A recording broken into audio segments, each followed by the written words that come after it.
Welcome to Truth and Transcendence. You can find all our other episodes on truthandtranscendence.com.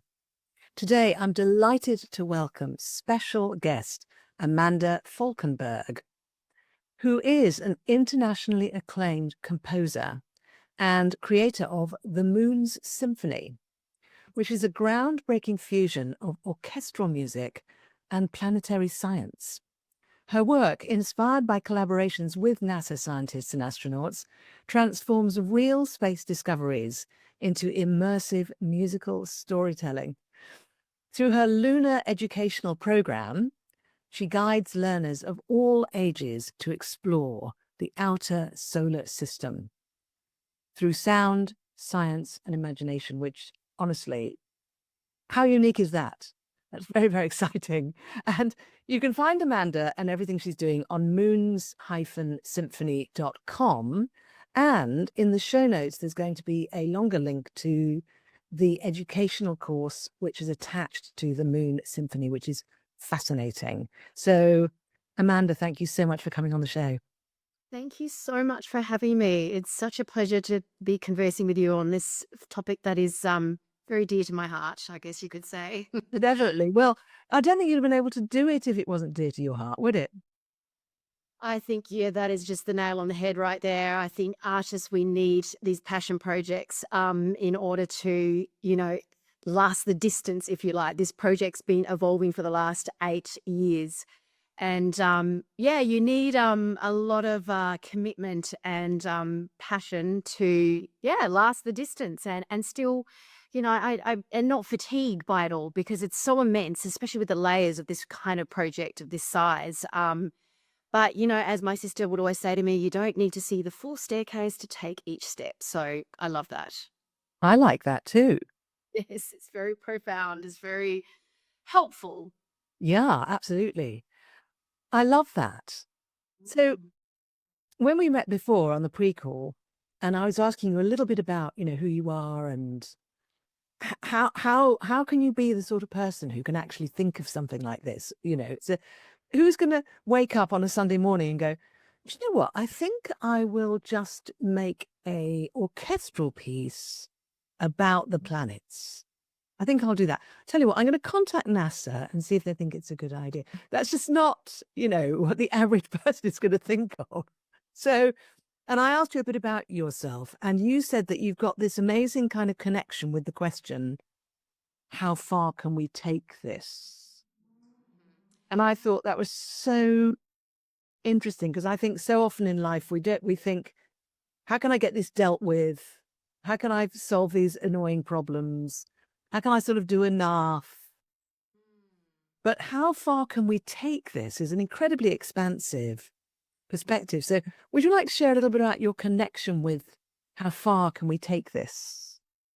Well, I mean that theme was already inside of me before I before I stumbled across this project, and it really was how far can I take my curiosity and creativity, and by I've been a film composer for many decades now, and it's such a riveting and enriching environment to be part of to transform these emotional stories into musical soundscapes. So I've been doing this for a long time, but really, in truth, I feel like the moon's actually found me a little bit. If I were going to be honest with you about this, or maybe we found each other. But I was in the middle of a piano concerto. I was in between film projects, and I was crafting a composition, 10-minute piano work called "Crossing of the Crescent Moon." I called it that because I absolutely love moons. I love celebrating full moons, and so I decided to write a piano concerto around that. Being in the Middle East, Dubai, there are moons everywhere, so it's always in your path, I guess you could say, your visual path. So I created this abstract piano concerto, and just before I finished, I thought I'd go and do some research on the symbolism and historic sort of background of moons. And I thought I had a cup of tea. I was just doing some research for 2 hours on my iPad, and then all of a sudden, there on my screen was a little article that said 10 of the weirdest moons of our solar system. and I had it in my hands and I went, oh my God, there are more moons I could be writing for out there. And these were really diverse. Like it was the aesthetics that really appealed to me. Like their terrains were really different. I'm like, oh my God. So just aesthetically, I was just sold on doing something to help amplify their worlds. And I didn't know about them. And I thought, gosh, here's my chance as a film composer to team up my craft with these moons that I stumbled across to amplify them so other people can learn about them. And so it literally was like a lightning bolt, like lightning had gone through my system, and I literally was shaking, going, "Oh my God, I can't wait to get started on this project." But the other really kind of strange moment that happened at the same time was when I saw them, I looked at them and I said, "These moons need music." And then the very next thing that came into my system was, "These moons need emotion." Now, they're pretty much the two ingredients that go hand in hand as a film composer. And I absolutely know the power of music. And I knew that I wanted to assign myself the role of being the director and the music composer of somehow bringing their worlds back to planet Earth through music. It seemed so simple to me at the time. And only the NASA element happened only about like 3 months after, or into my research phase, actually, when I was doing I was researching their worlds, and I was coming across a lot of scientific inaccuracies, and it was really bothering me. I'm a teacher, so I like things to be in order and anchored in accuracy. And so I was getting very frustrated by seeing what was on the internet available for information. And I remember saying to my husband, there's so much inconsistency. I'm like, I need to speak to a moon specialist. I didn't know they were called planetary scientists back then. So anyway, in my research, I found someone and I thought, who's this person? And I started Googling him. I'm like, oh, he's from NASA. And I thought, well, I'm just going to email him and tell him about my project. I had not even written any music at that point. And I described it as the black hole email. You write to them and you got this little box and you write your little, your story, your comment, whatever, and you just press send and you honestly don't think they're going to ever get back to you. Well, 7 days later, I did get a reply. And part of my question was, would he be willing to have a Zoom to talk about the characteristics of one of the moons that I had shortlisted to feature in the symphony? And he agreed to have a Zoom with me, which was fantastic. And he happened to be the lead planetary scientist of the Europa Clipper mission that was just launched in 2024, NASA's billion-dollar mission to a moon of Jupiter, Europa, which they believe could hold the second genesis of life. So it's a pretty compelling mission. I just get goosebumps even saying that. But there we were as planetary scientists, as composer. And I remember we had such an engaging conversation. And about halfway through our conversation, he said to me, Amanda, I think the scientists would be really interested in what you're doing. I'm like, really? And he said, oh, yes, I think they would be. And then it was at that same year I was invited to do a TEDx talk in Dubai. And he was also very good friends with lead planetary scientist, Dr. Linda Spilker, who's leading the Voyager missions right now. And so he told her about my project, and she saw my TEDx talk, absolutely sold on my project, and invited me to NASA JPL to present to the Cassini scientists that same year. So that's really how it all sort of snowballed. It wasn't a kind of I'm just going to wake up and do it. It was also serendipitous is probably a good word to use, and very synergistic the way all these steps unfolded. Well, I mean, it sounds like people used to talk about an idea whose time has come.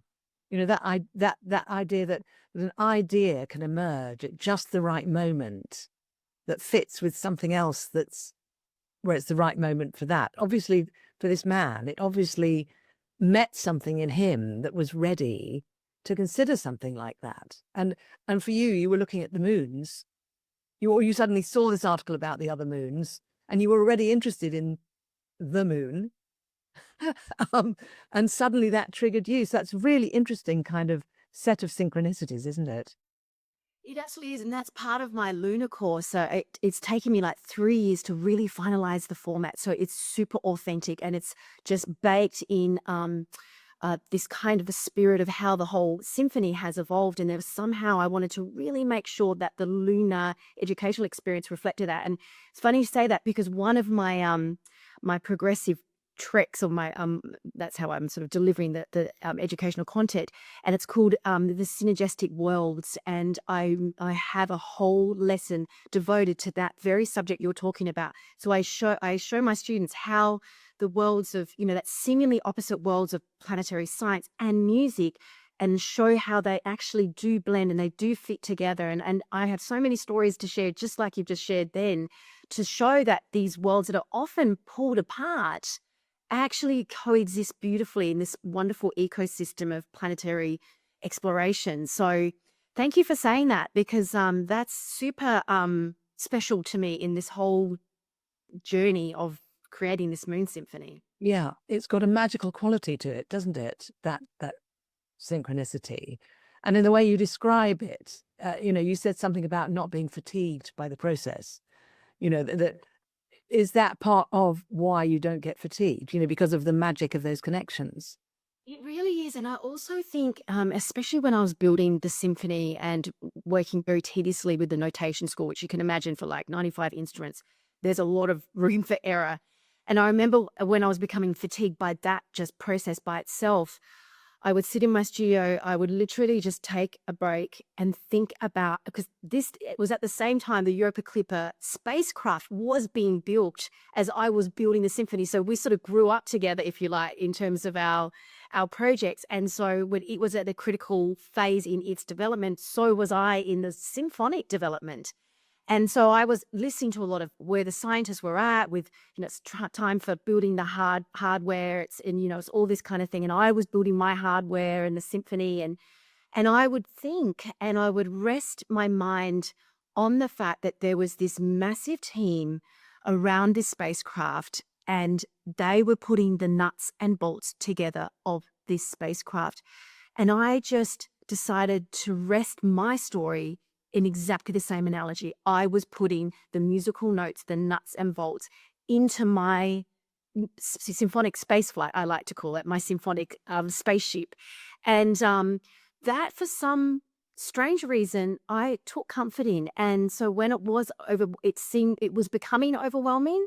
I just sat with that story, and there was this level of comfort that would just sort of shroud the otherwise confronting picture ahead, or and that was a very real experience for me, just going, if they can do it, I can do it as well. And you kind of find strength in those analogies. Mm.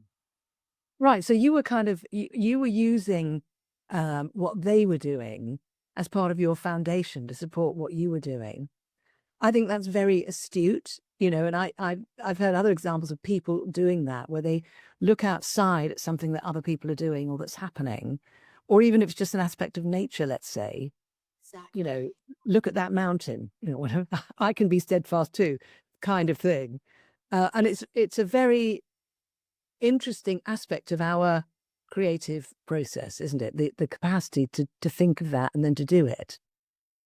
But I think there's also this other magical quality, as you were using that phrase before, that somehow just calms down your your system. And I don't know, I'm not a scientist from that perspective, but there was something soothing about just laying my story on top of theirs and seeing the comparison and going, oh, it's going to be okay. Like, everything's a process, and that's one of the phrases I use a lot when I'm talking about the scientists. It's a process. It's not about a destination, and I love that, because they can often get it wrong with their predictions about what their spacecraft is going to see once they arrive at these worlds, and all that sort of stuff. And I'm like, okay, we're in it for the long game here, and so yeah, I guess I haven't even stopped to think beyond that, because I was just happy with my level of comfort that I was able to extract from the comparison. But I definitely really resonate with what you're saying about people looking at nature, the mountains, the big oak trees, and all those beautiful analogies that we can just immerse ourselves in and find comfort. Yeah. And one example where I live is there are a lot of sheep here, and the sheep, they move around when they want to move around. They stand still when they want to stand still. They lie down when they want to lie down. And they sort of sing out whenever they feel like it. And I asked somebody once, what does it mean when they sing out? And they said, I don't know, but it definitely means something. You can be assured of that. Right. And so they're being alive and in their own vibration of exactly how they want to do it. It's a great reminder if ever I get stuck in my head or insular to go, no, look, there's an example. Just be and just follow. And it's a great example. And I think another example I just thought of, we're both members of Podmatch, aren't we? Which is where we met. Now, being a member of Podmatch as a podcaster does also give that relaxation and that feeling of support, because there's a bunch of other people out there trying to do it and making the same mistakes I make, hitting the same challenges, coming up with ideas, and we can actually talk to each other.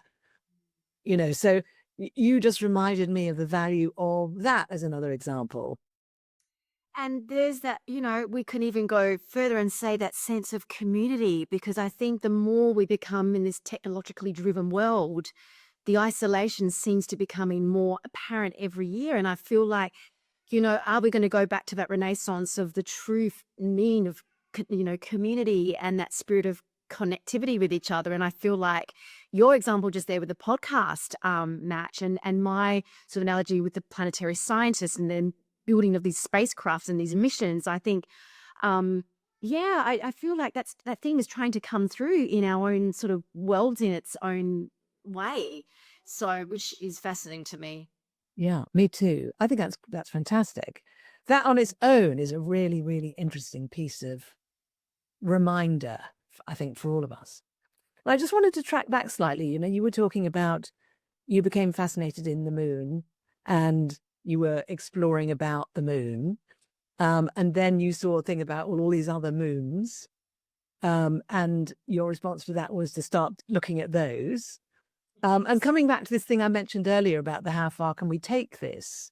That quality of yours of, I don't know, curiosity, imagination, there's a whole kind of interesting quality there that you're expressing. And by the way, there's a beautiful cat just behind you.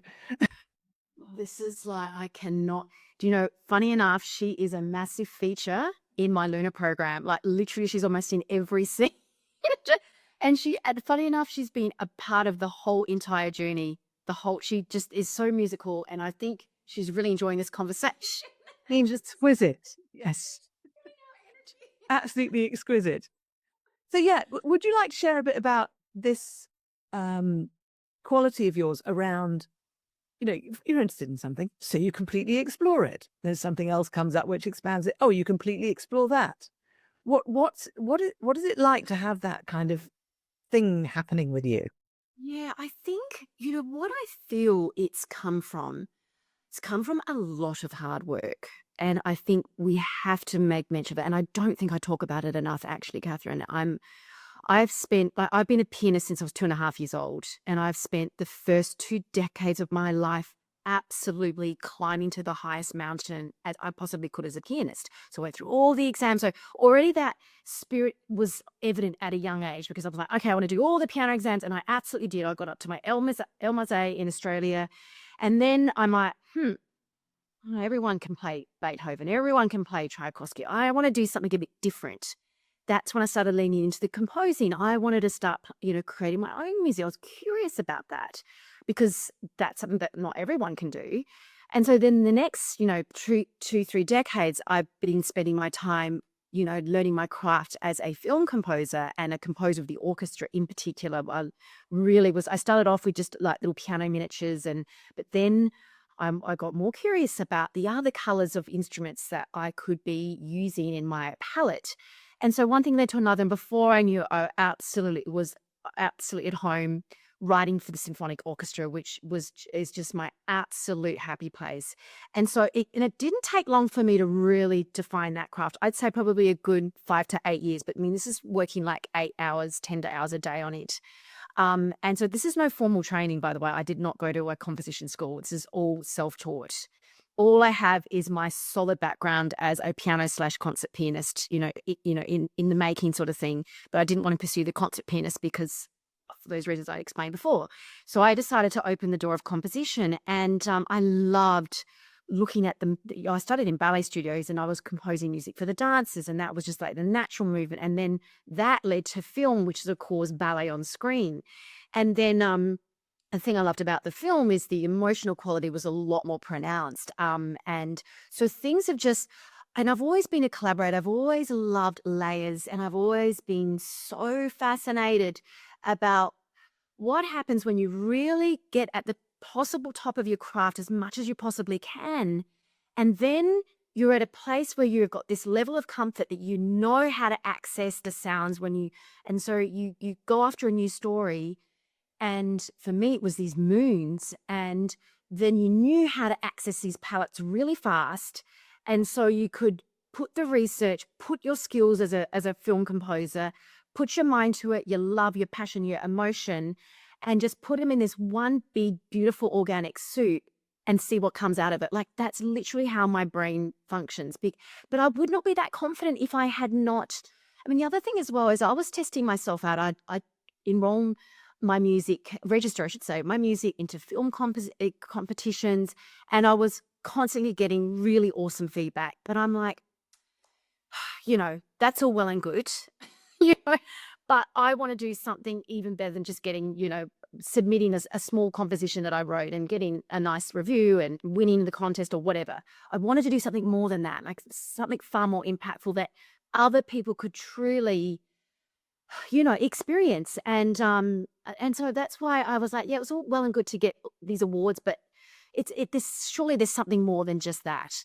And that's when I came across the Moons and this big story about humanity that was attached to it, which has far more impact than an award on your wall or something. And so that, for me, that's where I think the crossover started to happen, that I wanted something so deep and meaningful and that other people could really resonate and find a home and a story that they could associate themselves with this big epic journey into the outer solar system, really back to planet Earth, to realize that incredible existence we have here in the solar system. So I think it's, if I really was to unpack it, I'd have to say there's a lot of that going on too, hey?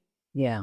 I think that's fantastic that you remind us of that, because often I think when people look at really inspirational work people are doing, they assume that that person just sort of magically started doing it out of nothing, and being a pianist since the age of 2.5, I think you said, Yeah. and working really hard at that for 20 years, that is extraordinary. And I would imagine that if anyone who committed themselves to working really hard at whatever it was for 20 years from 2.5 would probably build up quite a strong foundation Definitely. in it. But I also love that quality of that you're constantly looking for the next thing where you're going to stretch yourself. You're constantly looking for the next, and you don't describe it as a challenge. You describe it as more as if you're looking for the next level of what's really interesting. Yeah. Is that how it feels? It is. And I think while I'm waiting for the world premiere of the Moon Symphony to come out, which is happening soon, and for more people to experience the live performances of the Moon Symphony, which is extremely impactful. I've had enough beta testing over the years to know the sort of response, but that is very slow coming, actually, Catherine. It's much slower than I thought, and that was a huge lesson for me. And so, but in the meantime, I'm also a big believer about universe timing and what the universe has in store for you, not what you have in store for yourself. And so lowering expectations, which has been a big lesson since I had the recording of the Moon Symphony.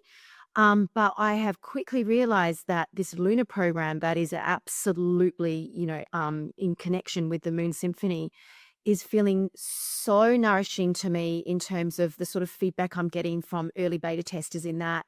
And now, whilst I'm waiting for the Moon Symphony to have its live performances, this massive project, which honestly feels like 7 symphonies on top of one symphony already, which is the 7 modules that I'm creating for the online course. But I really feel that is the next massive journey in this project as it evolves. And so that it can reach more people. And not only that, what is happening is that through this online education program, LUNAR, they are really experiencing the true scientific core of every genesis of idea and the way I unpack it. And it's all built around cinematic videos and symphonic scores. And it's quite it's quite unique. And I'm pretty sure there's nothing on planet Earth that can resemble something like this. There was science is literally baked into the symphony. And I think because I know that, just like when I came across the idea, I felt it was something very unique. I don't want to just give up on it, Catherine. I want to sort of like go, how far can I take this next educational thing? Which I didn't think it was going to be as huge as it feels. But again, I'm not going to be fatigued. I'm going to step into it. Again, the universe doesn't give us anything we can't handle. And if I don't finish this lifetime, maybe I'll come back and finish it next lifetime. I don't know. Like, that's also, I'm sort of thinking on those lines as well from the comfort perspective of this vast, expansive project. So yeah, it just keeps getting bigger. Yeah. Well, that's fascinating. So how did that idea emerge of creating the LUNAR course? So you've created this symphony. Some people would think, great, that's me done now. But not you.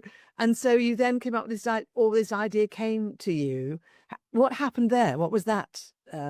How did that come through? And what was the connection? And what was the impetus for that? Okay, so LUNAR, I would just could spell out that LUNAR stands for Learning Under New Artistic Regimes. So it's a real immersive interdisciplinary experience which is the whole program is about. But that label only came about 3 or 4 years ago after the recording. I didn't know what my educational program was going to look like. I was far too busy organizing the symphony and having the recording done, which was a massive project in and amongst itself. But the educational component came as soon as I identified that I needed a choir, because I started just looking at the aesthetics. I thought, I'm just going to paint this beautiful symphonic tone poem. But when I saw the science, I'm like, I'm going to need a choir, because that's going to be able to help the narration of the scientific concepts. So, of course, my workload just went like this. But I'm like, no, if I'm going to do it, I do it properly. So I brought the choir in. And as soon as I brought that choir in, and I started knowing that there was science at the bedrock of this symphony, I knew it was going to be educational. And I'm a learner at heart, and I am a teacher at heart. And so I'm loving the learning process, and I'm hoping that others will be able to also enjoy learning under these new artistic regimes, which is the LUNAR slogan. So that's how, so really it's always been embedded from pretty much day one, but only the last 3 years since the recording have I just tried to figure out how I'm going to roll out this quite intricate meeting of interdisciplinary worlds, like authentically, not just ad hoc, like truly immerse them and have it feeling like this seamless journey, which I'm starting, like I've got my formula figured out. Thank God. That took quite a long time, much longer than I thought. But so that's how the whole educational idea came through. And I didn't even think it was going to be an online course. What I was doing, I was beta testing it in live performances at Imperial College. Back in 2022, I held the first ever LUNAR pilot to, I think it was 800 students that came. Tickets sold out within like 8 hours, I was told. When they learned about this hour-and-a-half presentation. So we had a little live ensemble. We had NASA planetary scientists that came. And so we did this little 3-pronged journey through science. I unpacked it through music, and then you'd hear it show up as an ensemble. And then we actually had a video crew that filmed the live reactions of the students that when they came out of the auditorium. And I mean, I get goosebumps even thinking about like their reactions. They were like, oh my God, I would do that 5 more times. And so I'm looking at these reactions, and on this other girl's like, oh my God, it's rekindled my love for astrobiology. I want to go back. And I'm like, wow, okay, what do I do with this information?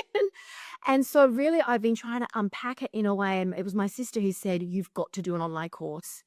And so that's how I've been trying to pivot away from the live events so that it can be brought into the lounge rooms of like the homeschooling community. And, and we are sort of pivoting more that way with, I hate to say it, but like bullying these days and just how the world is turning. And also just people love to travel and take their kids around the world and homeschool them around the world. So I'm going to be curious, Catherine, to see if it will land in those sort of like environments, those avatars. But that's what's sort of driving my desire to keep rolling this out, to sort of see if it will find a home and land in the lounge rooms of, lifelong learners. There's a lot of adults that have shown interest in the legacy of those missions that are promoted in the symphony, like the Voyager missions and the Apollo missions. And so it's a sense of nostalgia I'm finding for them, which was, I guess it shouldn't be surprising, but it has been.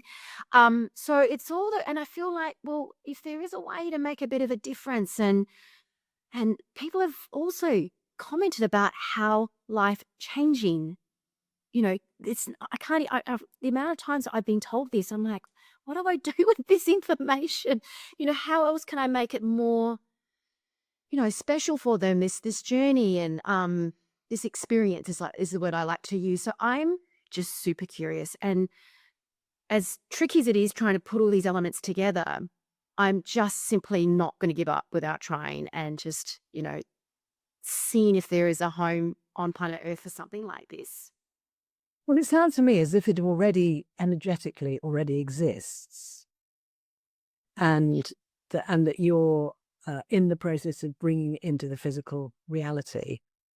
That's how it feels listening to you. It is. Then there's all this marketing world, which is so foreign to me that you have to also be savvy about. And that's, that's where you need to start building the team. And so that's where I'm at right now, is just getting sort of just a team around you to help you, focus on the IP of your idea and have these other people come around and support the other logistics of the vision, if you like. That's the tricky part right now. Fantastic. So is the course designed? It is. I'm just about to launch I actually had a little pre-course I call Gateway to Lunar, and it's like an hour sort of an introduction to the lunar philosophy, if you like. And that's been really well received, and it's so that's ready to launch. And then my first full module, which is like a 4-trek adventure, which spans over about a month, so a week a trek. I'm almost ready to launch that. I'd say probably end of February, March, which will be super interesting to sort of see, how that all manifests. But it's definitely in the making, and there'll be 6 other modules that I'll produce after the first module's released. How exciting! Well, I think it's absolutely amazing. So you say, lifelong learners, students, people who are fascinated by the symphony itself. So you could end up, and you're saying you're very curious to find out who's going to be drawn to this. And will they get a bit of an insight with you kind of sharing a bit about your process as part of the course? Yeah, 100%. That's a lot of what I unpack, is the overlaps of how the science directly influenced the score. And it's called my Synergy of Worlds lesson. And where and basically each trek is designed like you are climbing to the summit of a mountain. So I start with the science, and then I gently drip feed them, we start with a mission briefing actually, and then we go into the science odyssey, then we go into the poetry tour, and they will only just hear the pure voices of the choir alone in Abbey Road studio. And so they just introduce slowly to the lyrics, and then they hear only the orchestral soundtrack. And then the summit is where all of these elements converge, which is really exciting. So they hear the full expressive moment of their trek. So that's how I've just sort of designed it, so it's progressive and immersive. Amazing. Because of course it's not really possible to convey, to tell somebody about one's own creative process fully, because your creative process actually is your entire life, isn't it? Till now. So it's not like the last year or even the last 8 years, it's your whole life. But it sounds like you've actually built a container within which someone can get some of the flavor of that, some of the experience of that. And hopefully that then resonates within them with their own creative process. Gosh, you should be my marketing director. That was beautifully said.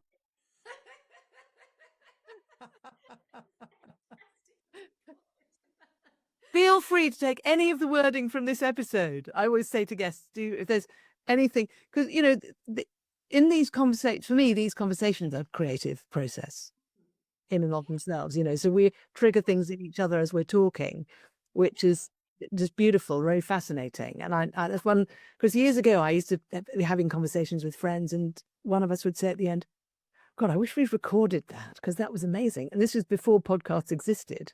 Oh my gosh. And then years later, I suddenly thought, oh my God, I'm actually doing that now. Are doing that. Oh, this So- is so fantastic. Yes.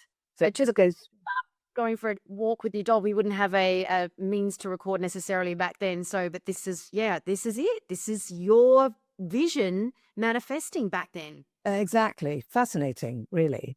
It's a fascinating thing. And I just want to highlight again a couple of things that you've said that I think sometimes we might prefer not to think about. One being that 20 years of foundational work, very, very important, that you absolutely wanted to do that and you did it diligently.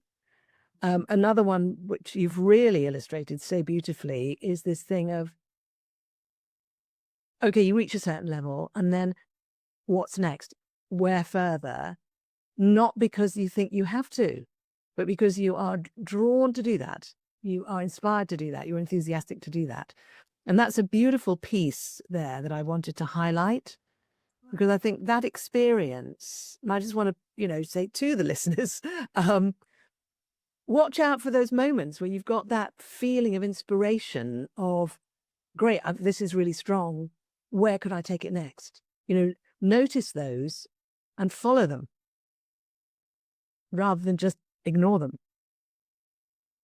I love it. And I think, it really is driven by, and I hope I don't want to overuse the word, but it is so curious because I get some feedback. I get lots of feedback, and it's so okay. So it's encouraging. Like the feedback is super encouraging. Like you could just park it there. Oh my gosh, how amazing! You've made my day. Like that's usually how someone could respond to a review or something like that. And I absolutely do. Honestly, I had the most amazing reviews come through over Christmas, and I turned to my husband, I'm like, I don't need any Christmas presents under the tree. I've just got it right there. And then I just floated in this cloud of happiness going, oh my God, like I can't believe the way she expressed her experience with this LUNAR program and the music and how I've sort of unpacking it for them. And so as, the weeks went by, I'm like, no, there's got to be, I have to keep working at this. I've got to keep seeing if there's other people who are also going to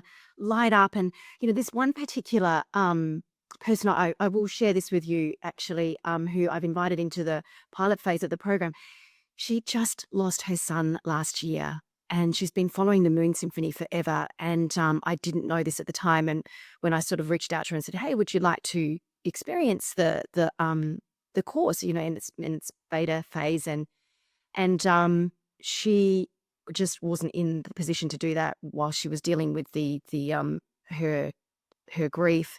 And then eventually when the time felt right for her, she came into the program. But for me, it was this double purpose of, she said to me, it is a healing mechanism for me right now. And I'm like, what more could you honestly ask as an artist if someone is coming back to you with that type of, level of impact, not just, oh, wow, what am I learning? Wow, this is so cool. Oh, I love this music. It is just, and that's the soul level kind of connection is really what I'm invested in. And I have so many of those people making these comments that I don't want to stop, Catherine. I just got to keep going. And, because it's not often you get that. You can't always expect that with your art, hey? You just can't. It's not a given ever. So you just don't want to throw it out too soon. And you just want to keep going with it. Yeah, amazing. And I think it's fantastic you've got the course, because it means that people can admire your work, right? Fantastic. And which is fantastic. But also now they can learn from you and expand their own connection with some of these things. And as you say, this woman had a healing experience, which is just beautiful, as you say. So I think it's great what you're doing. Really, really good. And thank you so much for sharing about it and sharing about your process. It's just amazing. I mean, I'm going to just ask you something. There's um, you're doing what you're doing, which is, you could say, a form of leadership. What you're doing is you're expressing something and you're allowing people to learn from that and to learn from your approach. But you're also embodying something, which to me, I think part of art is a form of leadership in the sense that it's embodying something for people to respond to in their lives and to inform people, and that can then affect. And we've got so many examples of this in our cultures, haven't we, where art has been a form of leadership. But there are all sorts of people out there with all different forms of leadership. We've got business leaders, spiritual leaders, community leaders, parents, all of these people.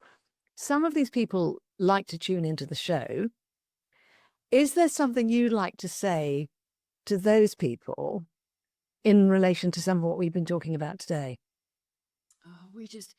The world just can't have enough leadership, I feel, especially, in a world that most people want to, retract from these days. And, to have leaders that literally have to step in and lean into, face, troubleshooting problems, or, putting an arm around someone and trying to find the words to console them. Or I just think we just can't get enough of those brave souls out there who are willing to, step in and you know with authenticity and be the light that you want in the world, and also just I think there's just, I find so many leaders so inspiring. In fact, I remember even the planetary Linda Spilko I was talking about. I remember looking at her stepping up in front of these big science congresses, and I turned to her and I said, "Linda, you're so incredible at what you do." And I was just so new at the craft back then.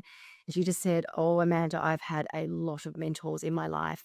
And so I think, as long as we take on and assume the role of leadership, but also know that people are watching us, and we are also assuming that that type of mentor role as well. And so there's this beautiful overlap and synergy that's whirling around these roles that we take on as leaders, as parents, teachers, or whatever. So I just think we just got to keep in that front line and be brave and bold and inspirational to whoever wants to hear our story.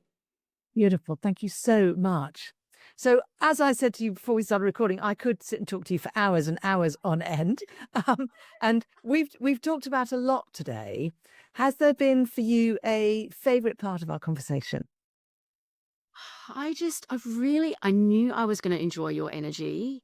And I honestly have just loved the philosophical angle that you have unpacked these questions and the themes, and how you won't let an idea get away. You sort of anchor back to it. And I just really want to thank you, and thank you for appreciating my journey. And I think just being so, authentic in this conversation, and you just struck me as someone super savvy, super highly functional, and we need to clone someone like you out there as well. So, that truly is my I just really, I can't get enough of this kind of like substance, this conversation of substance.